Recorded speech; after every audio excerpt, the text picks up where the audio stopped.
தமிழக சட்டமன்ற தேர்தலுக்கான வாக்குப்பதிவு நாளைக்கு நடைபெற உள்ள நிலையில் இந்த தேர்தல் முன்னெப்போதும் இல்லாத அளவுக்கு கடும் போட்டி கொண்டதாக அமைஞ்சிருக்குங்க. விஜய் அவர்களோட அரசியல் வருகையால் முதல் முறை வாக்காளர்கள் மற்றும் பெண்களோட வாக்குகள் பெரும் தாக்கத்தை ஏற்படுத்தக்கூடிய ஒன்றா பார்க்கப்படுதுங்க. தமிழக சட்டமன்ற தேர்தலுக்கான வாக்குப்பதிவு நாளை நடைபெறவிருக்கு.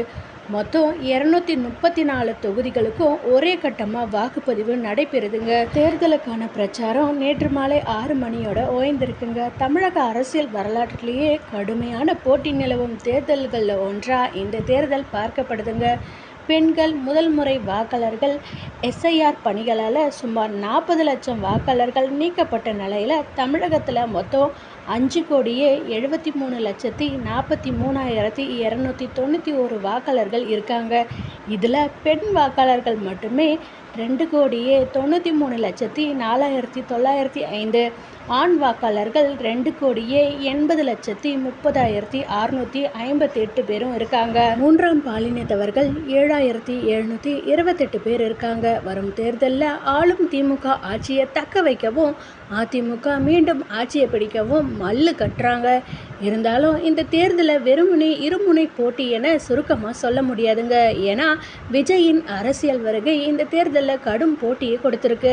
நகர்ப்புறங்கள் மற்றும் இளைஞர்கள் முதல் முறை வாக்காளர்கள் மத்தியில் பெரும் தாக்கத்தை ஏற்படுத்துபவராக விஜய் இருப்பாருன்னு கணிக்கப்படுதுங்க. விஜயோட அரசியல் வருகை திமுக தனது மக்கள் நல திட்டங்கள், சமூக நீதி கொள்கை, மகளிரை மையப்படுத்திய சிறப்பு திட்டங்கள் ஆகியவற்றை முன்னிறுத்தி மீண்டும் ஆட்சிக்கு வர தீவிரம் காட்டுது. ஆளும் அரசுக்கு எதிரான எதிர்ப்பு அலை அமைப்பு ரீதியான பலம் மத்தியில் ஆளும் பாஜகவின் ஆதரவுடன் ஆட்சியை பிடிக்க அதிமுக வியூகமும் வகுத்திருக்குங்க. அதே நேரத்தில் விஜயின் அரசியல் வருகை நிச்சயமற்ற சூழலை ஏற்படுத்தியிருக்குங்க. குறிப்பாக நகர்ப்புறங்கள் மற்றும் அரசியல் சார்பற்ற வாக்காளரிடையே அந்த கட்சி பெரும் தாக்கத்தை ஏற்படுத்துவதாக கூறப்படுதுங்க.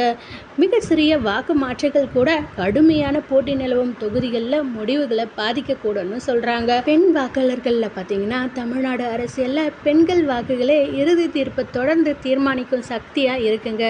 இதனால் 2 முக்கிய அரசியல் கட்சிகளும் பெண்களுக்கு தான் அதிக முக்கியத்துவ வாக்குறுதிகளை அளித்திருக்காங்க. நிதி உதவி திட்டங்கள், எல்பிஜி மற்றும் அத்தியாவசிய பொருட்களுக்கு மானியங்கள் உள்ளிட்டவற்றை வழங்கி மகளிர் வாக்குகளை கவர தீவிரம் காட்டுறாங்க. இளம் வாக்காளர்கள்னு பார்த்தீங்கன்னா முதல் முறையாக வாக்களிக்கும் இளைஞர்கள் அதிகமாக இருப்பதால் முக்கிய பிரச்சனையாக உள்ள வேலைப்பாடு, திறன் மேம்பாடு மற்றும் தொழில் முனைவு திறன் போன்றவற்றை கூட இந்த தேர்தலில் தாக்கத்தை ஏற்படுத்தலாங்க.